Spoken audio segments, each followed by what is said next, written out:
Sebelum lanjut ke videonya, jangan lupa tekan tombol like, comment, and subscribe.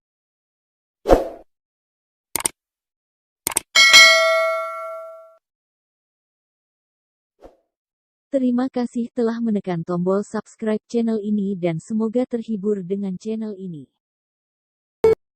Saudara-saudara, para bapak dan ibu, kesempatan untuk pelimpahan jasa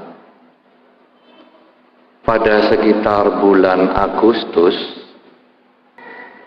sesungguhnya adalah merupakan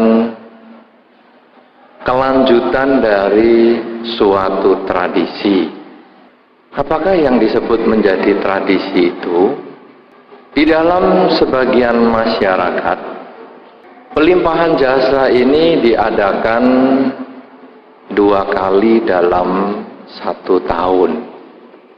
Pelimpahan jasa yang pertama diadakan pada bulan April.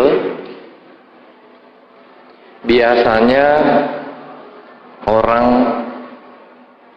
memperingati atau pergi ke kuburan tanggal 5 April. Saya kira Anda sangat kenal sekali peringatan atau upacara kekuburan 5 April, karena itu sering disebut sebagai Jingbing. Nah, saya katakan tadi, tradisi ini dilakukan dua kali dalam setahun. Satu pada bulan April, satu pada bulan 7 Imlek. Puncaknya memang bulan 7 tanggal 15. Itu juga ada tradisi untuk mengadakan upacara sembahyang. Tetapi sebetulnya sembahyang pada bulan 7 ini berbeda dengan bulan April. Tidak sama. Karena kalau bulan April tadi adalah digunakan untuk menyembayangi, melimpahkan jasa kepada para keluarga kita, sedangkan yang di bulan 7 Imlek, kira-kira bulan 8, bulan 9 nasional, itu malah sebetulnya lebih ditekankan kepada para makhluk yang tidak dikenal. Kenapa demikian? Karena di dalam Dharma ini ada satu pengertian bahwa makhluk yang tidak dikenal itu mungkin secara fisik kita tidak mengenal dia. Dia bukan bapak kita, dia bukan ibu kita, dia bukan kakek moyang kita. Tetapi di dalam Dharma diketahui bahwa karma itu selain sebagai karma pribadi, kalau kita sendirian, kumpul dengan yang lain itu menjadi karma kelompok. Anda yang duduk di sini sebetulnya mungkin dalam kehidupan yang lampau Anda pernah menjadi orang tua dari yang lain, pernah menjadi adik dari yang lain, pernah menjadi kakek yang lain, walaupun pada saat ini Anda sebagai teman. Nah, demikian pula dengan makhluk halus itu, mungkin saat ini dia tidak kita kenal. Tetapi tidak dikenal bukan berarti tidak ada hubungan karma. Karena mungkin mereka itu dulu orang tua kita. Mungkin mereka itu kakek moyang kita di dalam kehidupan-kehidupan yang lampau. Karena kita bisa lahir di dalam satu negara yang sama, kita bisa lahir di dalam satu benua yang sama, Kita bisa lahir di dalam satu dunia yang sama. Kita bisa lahir di dalam 31 alam yang sama. Itu sebetulnya kita pernah berhubungan karma. Karena itu kalau ada satu pandangan yang mengatakan, wah, kalau sama yang tidak dikenal pelimpahan jasa itu tidak nyampe, itu berarti dia belum mengenal konsep dharma yang benar. Karena di dalam konsep dharma, kalau kita melihat ikatan karma, maka kita kenal dia itu pun bukan hanya kenal, kita lihat dia liwat di depan kita, itu pun pasti kita punya ikatan karma. Oleh karena itu saudara-saudara, di dalam banyak tempat saya menganjurkan Anda jangan hanya mengirim jasa kepada kakek, nenek, adik, kakak.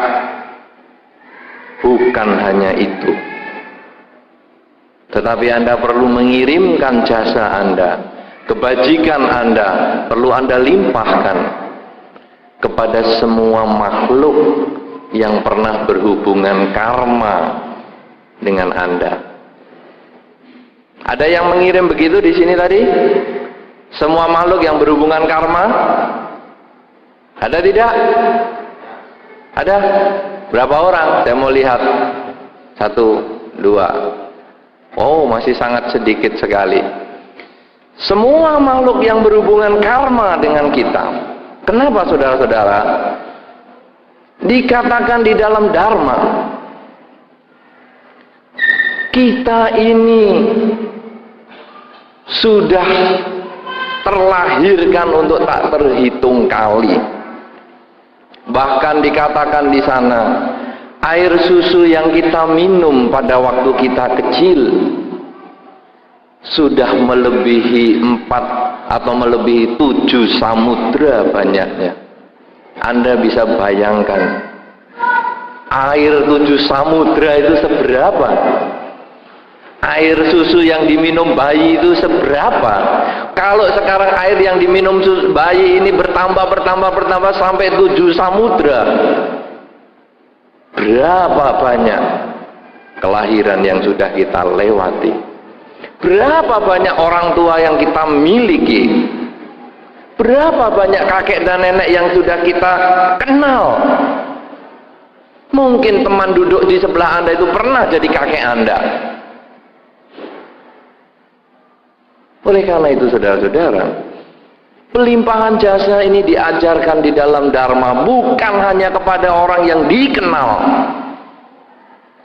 bukan hanya kepada makhluk yang dikenal, tetapi kepada semua makhluk. Di dalam buku Patidana Gata yang tadi Anda baca, di situ sangat jelas terlihat di dalam terjemahannya. Coba lihat baik-baik terjemahan di dalam 120.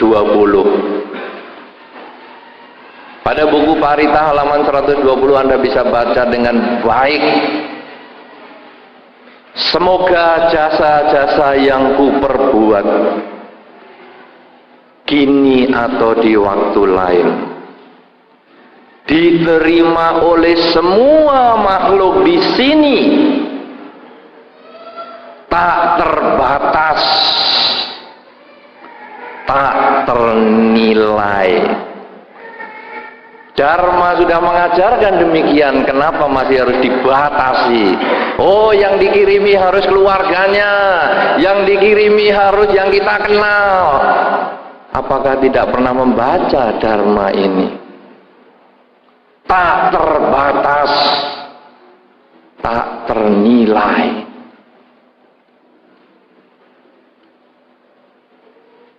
Saudara-saudara, oleh karena itu kita lalu kemudian di Indonesia, pelimpahan jasa pada bulan 7 yang kebetulan bertepatan dengan ulang tahun kemerdekaan Indonesia, Kita bukan hanya melimpahkan jasa kepada makhluk yang tak dikenal begitu saja, tetapi kita juga melimpahkan jasa kepada para pahlawan yang telah gugur di dalam membela negara ini, yang telah gugur di dalam usaha merebut kemerdekaan Indonesia. Oleh karena itu, kalau nanti Anda melihat di bawah, di tempat upacara, pasti ada di sana satu tempat untuk para pahlawan yang sudah meninggal. Kenapa demikian? Karena pahlawan yang sudah meninggal itu mungkin tidak kita kenal, tetapi dia pun adalah keluarga kita. Dia mungkin adalah kakek dan nenek di dalam kehidupan kita yang lampau. Karena itu kalau nanti Anda sempat, Anda boleh sembahyang di sana. Di mana posisinya? Ada tulisannya. Di mana posisinya? Ada tulis ya, para pahlawan begitu. Ya, nanti Anda bisa sembahyang di sana, para pahlawan yang sudah meninggal. Kenapa demikian? Karena mereka pernah berhubungan karma dengan kita. Kalau tidak, untuk apa mereka meninggal? Sehingga Indonesia merdeka dan kita menikmati jasanya. Kita pernah hutang karma dengan dia. Tanpa dia, mungkin Indonesia tidak merdeka. Tanpa dia, mungkin kita tidak dalam suasana seperti ini. Kita hutang karma dengan dia. Karena itu di dalam peringatan pelimpahan jasa pada bulan 7 ini, kita juga melimpahkan kepada para pahlawan yang telah meninggal, karena kebetulan ini adalah hari ulang tahun, dalam suasana ulang tahun kemerdekaan Indonesia. Nah, oleh karena itu saudara-saudara, setiap kali pelimpahan jasa jangan pernah Anda lupakan menulis semua yang berhubungan karma dengan saya. Karena mungkin di dalam kehidupan ini ibu ada yang mengandung tapi enggak jadi, mungkin 3 bulan, 4 bulan gugur, atau mungkin 1 bulan gugur, belum bisa dikasih nama. Tentu Anda tidak bisa ngasih nama, oh ini namanya si A, namanya si B. Mungkin Anda tidak bisa kasih nama. Anda bisa menulis dengan semua makhluk yang berhubungan karma dengan saya. Karena itu termasuk bayi di dalam kandungan tadi. Nah, saudara-saudara, kemudian ditegaskan lagi di dalam Patidana ini, bukan hanya yang tak terbatas, tak ternilai saja, tetapi di sini dikatakan mereka yang kukasihi serta berbudi luhur. Ini yang kita kenal seperti ayah dan ibu, yang terlihat dan yang tak terlihat,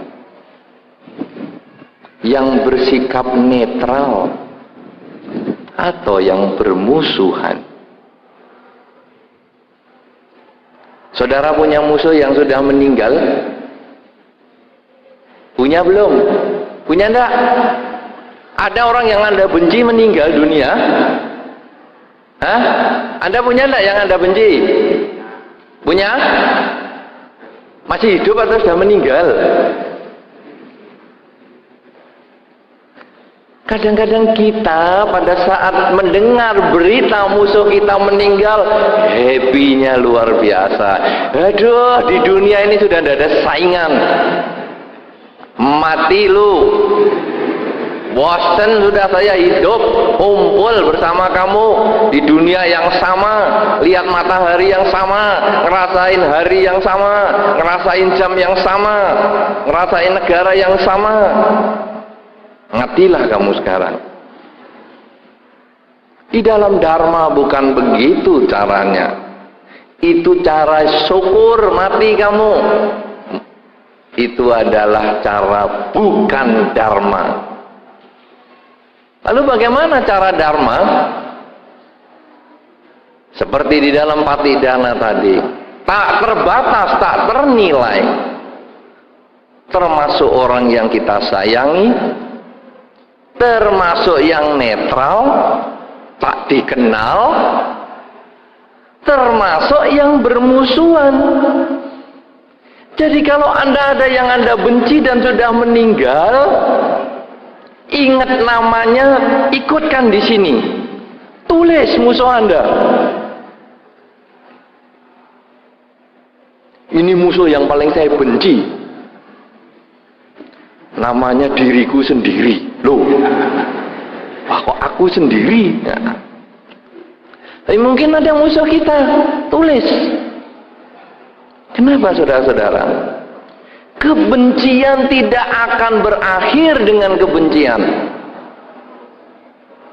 Tapi kebencian itu akan berakhir dengan cinta kasih. Kalau kita sudah tidak suka sama orang, mati pun kita tidak mau datang, mati pun kita nggak mau pelimpahan jasa untuk dia, lahir lagi nanti kumpul lagi sama dia, malah ketemu lagi, lahir lagi jadi pasangan hidup sama dia. Coba Anda lihat di dalam kehidupan kita sehari-hari, saudara. Kita kumpul ini karena cinta dan karena benci. Contoh yang gampang, suami istri.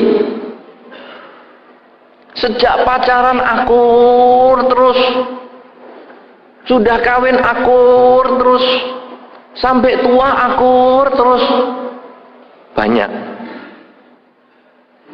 Tapi tidak kurang juga, sejak pacaran cekcok terus.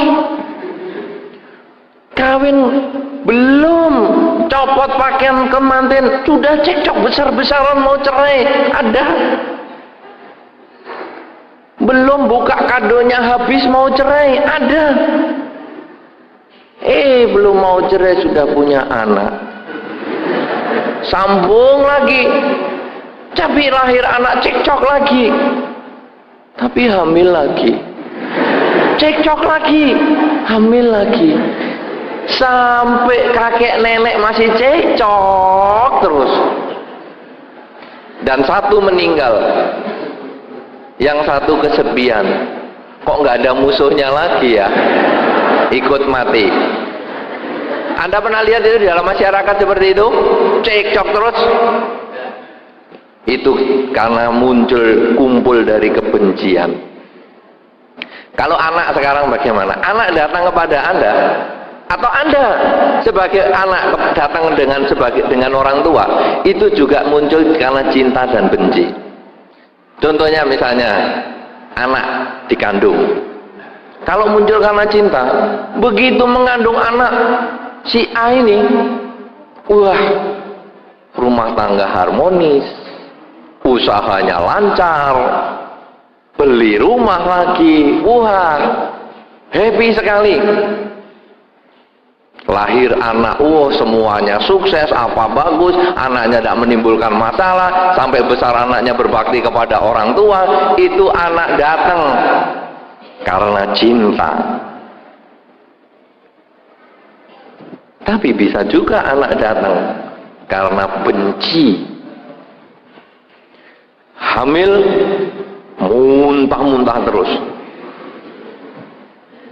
Mau makan enggak bisa muntah, enggak mau makan enggak bisa muntah, sampai akhirnya masuk rumah sakit diinfus. Sudah diinfus, sudah tenang, seminggu di rumah sakit, keluar 3 hari muntah lagi, masuk rumah sakit lagi. Sampai pernah ada orang yang begini nih, 9 bulan dia mengandung, 7 bulan dia di rumah sakit, total itu 7 bulan. Jadi masuk rumah sakit, infus, keluar lagi, masuk lagi, keluar lagi, masuk lagi, keluar lagi. 7 bulan dia di rumah sakit, 2 bulan dia yang di rumah itu muntah-muntah terus. Anda pun juga bisa ngalami seperti itu. Nanti anaknya lahir, usahanya menurun, anaknya sakit-sakitan, biayanya keluar terus, rumahnya jadi disita bank, usahanya diutang orang nggak dibayar, pasangan hidup diambil orang. Wah, kacau balau. Ini anak datang jadi musuh. Anda bisa lihat di dalam kehidupan Anda sehari-hari, tetangga Anda, lingkungan Anda, ada anak yang seperti itu. Mulai dikandung sampai nanti besar, bikin masalah untuk orang tuanya. Itu anak bayar utang. Anak menagih hutang kepada orang tua. Orang tua bayar utang terus kepada anak. Sebaliknya Anda yang sudah jadi anak, ada loh orang tua yang bayar utang sama Anda. Ada goyang sedikit, disayang. Ada nangis sedikit, dilus-lus. Anda baru kedip aja, wah sudah dikasih barang. Orang tua Anda utangnya dibayar. Anda nagih utang sama orang tua. Tapi sebaliknya kita juga bisa punya orang tua yang bencekno. Di rumah terus diomeli, pergi terus diomeli, belajar terus dilokye, malas-malasan diomeli, itu ya ada. Kadang-kadang sampai kita sampai gregetan, ini kenapa aku punya orang tua kok bencekno kayak gini, tapi aku harus tinggal satu rumah sama dia. Duh, untung aku mah Buddha, kalau nggak tak cekik ini. Apa toh itu? Kita bayar utang sama orang tua nagih. Dia nagih sama kita, saudara. Kenapa? Karena cinta dan benci selalu ngumpulkan. Nah, kalau kita tidak mau berlimpahan jasa untuk musuh kita, nanti dia lahir lagi jadi musuh kita lagi, lahir lagi jadi musuh kita lagi. Kapan pertikaian ini akan berhenti? Saudara-saudara, di dalam Dharma ada sebuah cerita. Ada seorang suami punya istri. Karena namanya suami pasti punya istri. Sudah perkawinan bertahun-tahun, istrinya belum mengandung. Istrinya itu kalau tidak punya anak, takut dicerai. Jadi dia bisiin suaminya, kamu kan merasa toh dalam sekian tahun perkawinan kan nggak punya anak. Bagaimana kalau kamu ya ambil istri lagi lah? Namanya laki-laki, nggak usah ditawari saja nyari, ditawari, wah kebetulan. Nggak tahu nih laki-laki ini begitu ndak? Ya, akhirnya oke lah. Tanpa ditawari kedua kali, yes. Takut kalau berubah pikiran loh istrinya. Nanti kalau ditunda-tunda berubah pikiran, nggak jadi nih istrinya dua. Yes, kawin lagi. Nah, kemudian istrinya saya pilihkan. Yes. Pokoknya daripada berubah, yes gitu aja. Dipilihkan. Nah, akhirnya suami ini beristri dua. Tidak lama, memang istri kedua ini hamil. Wah, istri pertama sebetulnya tidak rela. Di dunia ini kan sebetulnya perempuan tidak rela atau kalau diperistri dua orang. Ada yang rela, ibu-ibu atau calon ibu. Saya kalau ada calon ibu yang rela, wah ini di sini pasti senang sekali nih, bapak-bapak calon bapaknya ini. Karena kemarin ada orang tanya sama saya, laki, Bante, bagaimana Bante kalau saya istrinya dua? Secara agama Buddha bagaimana Bante? Saya jawab dulu, tidak usah ngomong agama Buddha, kamu balik dulu. Bagaimana kalau istrimu suaminya 2? Nyaman enggak kamu? Kalau kamu mau, kamu nyaman, istrimu suaminya 2, ya kamu istrinya 2. Diem sudah. Ya kalau diri sendiri nggak mau dicubit, jangan nyubit orang dong. Masa yang diomong bagaimana kalau laki-laki istrinya 2? Gimana kalau perempuan juga suami 2? Itu yang kadang ibu-ibu harus pandai menjawab di situ.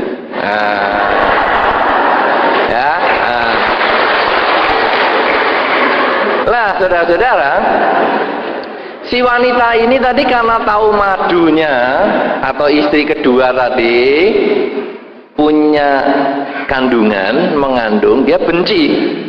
Wah, ini kalau dia punya anak, wah nanti aku bisa dicerai. Lebih baik anak saya indrim, digugurkan. Diobati tertentu gugur sungguhan. Tapi istri kedua ini belum tahu. Lalu keguguran ya dia susah, tapi biasa-biasa saja karena masih muda, hamil lagi. Ngomong lagi sama istri pertama, kasih obat lagi sama istri pertama, gugur lagi. Istri kedua ini mulai berpikir, kenapa 2 kali gugur terus? Ya sih dikerjain nih sama istri pertama. Nah makanya hamil yang ketiga tidak dikasih tahu, diem-diem, takut digugurin lagi. Tapi namanya hamil tidak bisa disembunyikan. Apalagi kalau orang India kan pakai sari, jadi pusernya kan mesti kelihatan. Ya tahu? Lah kalau pusernya kelihatan, hamil kan terus tambah tinggi loh, pusernya kok tambah tinggi, pusernya kok tambah tinggi, wah hamil, kelihatan. Nah, wah istri kedua hamil sampai besar, istri pertama tidak tahu, merasa kecolongan. Wah ini gimana nih caranya? Nah sehingga dia cepat-cepat menyiapkan obatnya lagi, lalu dikasihkan. Bagaimana caranya? Langsung dikasihkan. Istri kedua ini minum obat itu. Dan kalau hamilnya sudah tua, begitu digugurkan, ibunya kan ikut meninggal juga. Ya risiko itu kan besar sekali. Jadi langsung ibunya juga mati. Nah istri kedua ini meninggal. Meninggal dengan kebencian, meninggal dengan kejengkelan. Jadi dia sekarang lahir jadi kucing. Kalau Anda meninggal dengan kejengkelan, hati-hati. Nggak bisa ngomong, cuman meong, meong. Nah, jadi kucing.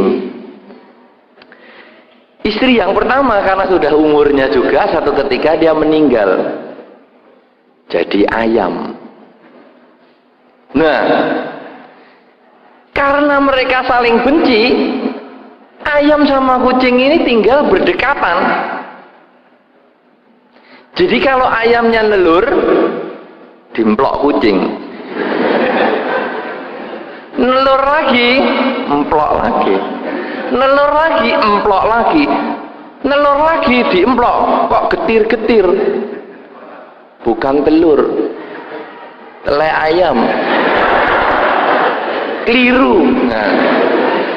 Nah, akhirnya si ayam ini jengkel juga. Wih, telurku diambili terus ya. Sudah tak tipu pakai telek, masih diemplok lagi. Nah, ayam mati. Saking stresnya toh mati. Jangan suka ngamuk-ngamuk, nanti mati stres juga. Jadi kucing atau jadi ayam. Lah ayam mati ini ganti wujud, dia jadi harimau. Wah, aku sekarang, kamu bisa jadi kucing, aku kucing gede namanya harimau. Si kucing sekarang lahir jadi rusa. Lah, dapat bagian sekarang. Rusa punya anak emplok. Sama harimau toh. Rusa punya anak emplok. Rusa punya anak emplok. Emplok lagi. Jengkel lagi si rusa. Mati, dia jadi wanita yang tinggal di Sawati, tempat Sang Buddha tinggal. Kemudian yang jadi harimau ini lahir jadi demit.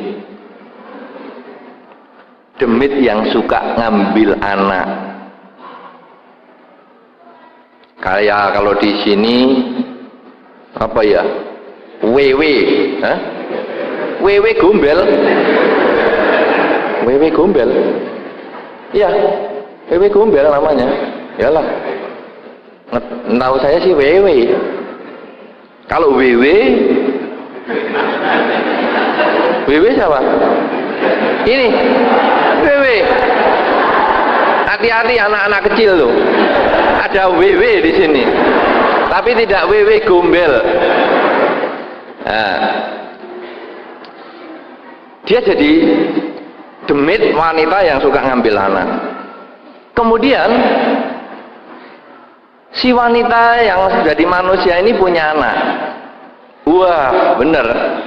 Waktu ditinggal mandi dan sebagainya, anak kecilnya ini mau diambil wewe tadi. Si ibunya tahu anak kecilnya diambil, gendong, bawa lari ke wihara. Biasa itu. Takut demit larinya ke wihara itu biasa. Rumah yang baru-baru yang banyak demitnya biasanya suruh untuk percobaan bantenya dulu. Bante, rumah saya banyak demitnya Bante. Bawa Bante tidur tempat saya untuk empan-empanan demit. Itu sudah biasa, itu pekerjaan normal. Coba kalau Anda beli rumah yang angker, nanti kan mesti panggil bantenya. Bante, rumah saya angker, Bante. Bante tidur sehari aja. Kalau besok masih hidup saya aman berarti. Emangnya kita ayam apa? Ayam untuk percobaan sumur itu loh. Kalau sumurnya ada gasnya, keluar ayamnya mati. Kalau keluar ayamnya hidup, masuk sumur, oh aman, tukang boleh masuk. Di rumah angker bikunya suruh tidur situ. Ya malam kelamut, apa ini kuping di kelamut. Saya kira demit, nggak taunya tikus. Lah, saudara-saudara, kemudian si wanita ini dengan membawa anaknya pergi menghadap Sang Buddha. Waduh, Sang Buddha, saya dikejar-kejar demit. Ini mau ngambil anak saya, langsung bayinya ini diletakkan di kakinya Sang Buddha. Tek, sudah merasa aman. Kayak Anda kalau nyetir mobil ada biku kan terus aman, ngebut. Saya tanya, ngapain ngebut? Ada Bante mesti aman. Wah, emangnya apa? Nah, langsung diletakkan di kakinya Sang Buddha. Tolong lindungi saya. Si demit ini juga ngejar sampai depan wihara. Karena kekuatan wihara, demit tidak bisa masuk. Nah, Sang Buddha melihat demitnya di luar. Lalu Sang Buddha berkata kepada Bante Ananda, itu si demit disuruh masuk. Nah, kemudian dipanggil masuk. Setelah masuk, dikasih nasihat. Ngapain kok kamu itu mau bunuh bayi kecil ini? Kebencian. Nah, kemudian Sang Buddha membabarkan dhamma. Isinya apa? Sudah berkali-kali kelahiran kamu itu selalu begini. Dulu sebagai istri tua dan istri muda kamu saling membunuh. Kamu lahir jadi ayam dan jadi kucing, saling menyerang. Kamu lahir sebagai harimau dan rusa, kamu juga saling menyerang. Sekarang kamu lahir sebagai demit dan manusia juga saling mau menyerang. Mau sampai kapan permusuhan ini kamu teruskan? Kalau kamu dalam kehidupan ini begitu lagi, kamu akan lanjut lagi musuhan lagi, lanjut lagi musuhan lagi, lanjut lagi musuhan lagi. Tidak ada kebencian berakhir dengan kebencian. Tapi kebencian itu harus diakhiri dengan cinta kasih. Nah, kemudian Sang Buddha membabarkan Dhamma sampai akhirnya demit perempuan ini tersadar pada kebenciannya. Sudah begitu bagaimana? Lalu Sang Buddha mengatakan, ayo coba, bayinya ini disuruh gendong si demit tadi. Wah, ibunya, ya jangan dong, nanti dimakan. Ini kan tadi yang dikejar kan bayi ini. Sang Buddha memberikan jaminan, sudah aman, demit ini tidak mau ngapa-ngapa.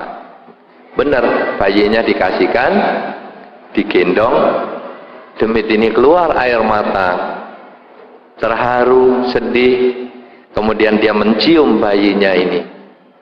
Dan sejak itu, permusuhan itu menjadi tidak ada lagi. Nah, kenapa demikian? Karena cinta kasih itu. Saudara-saudara, di dalam kehidupan kita ini, banyak yang makhluk berkumpul dengan kita karena kasih. Tapi tidak kurang juga makhluk yang berkumpul karena benci. Makhluk yang kumpul sebagai orang, kita ketemu aja sudah gergeten, itu kan banyak juga. Ya kan? Lihat belum kenal orangnya, belum tahu namanya, sudah muntap kok kita maunya. Orang ini bencek no. Lu kamu kenal? Enggak. Tahu rumahnya? Enggak. Pernah nyalai kamu? Enggak. Lah kok benci? Enggak tahu, pokoknya aku benci sama orang ini. Pernah Anda kok begitu ngalami juga kan? Sebaliknya kan Anda juga lihat orang ini nyenengke loh.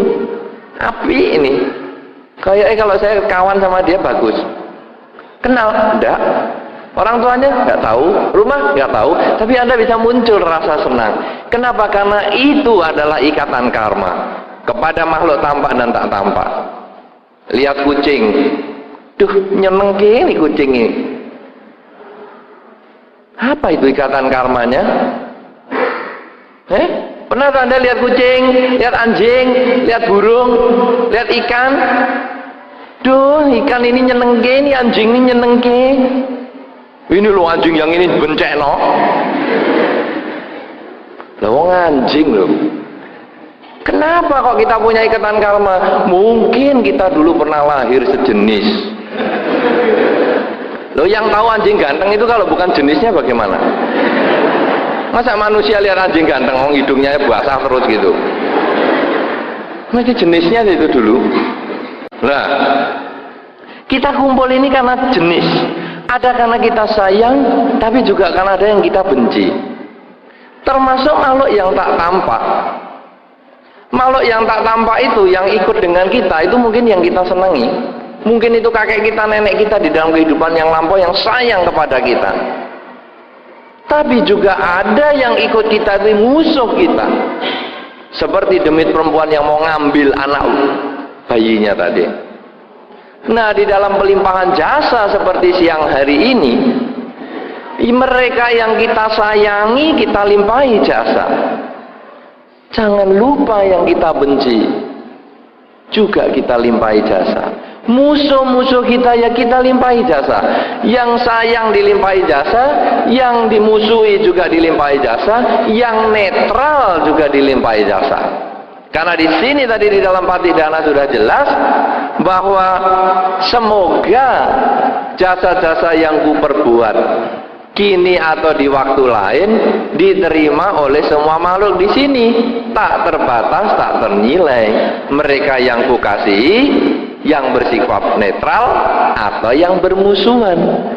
Nah, dari Patidana Gata ini yang tadi sudah Anda baca sendiri, dari situlah inti Dharma ini kita bisa kembangkan. Oleh karena itu saudara-saudara, pelimpahan jasa seperti siang hari ini adalah merupakan satu kegiatan yang sangat baik sekali. Selain kita mengingat kepada mereka yang kita cintai, kita juga mencoba memancarkan kasih sayang kita kepada mereka yang kita tidak sukai.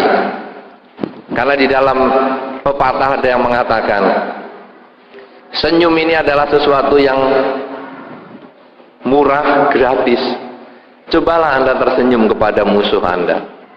Nah, sekarang Anda benci dengan si A dan si A meninggal. Cobalah Anda tersenyum, bukan mengejek, hihi rasain lu meninggal, bukan. Tapi Anda bikinkan pelimpahan jasa. Anda tulis nama mereka yang aku benci, mereka yang memusuhi diriku. Semoga dengan kebajikan yang aku lakukan ini mendapatkan kebahagiaan.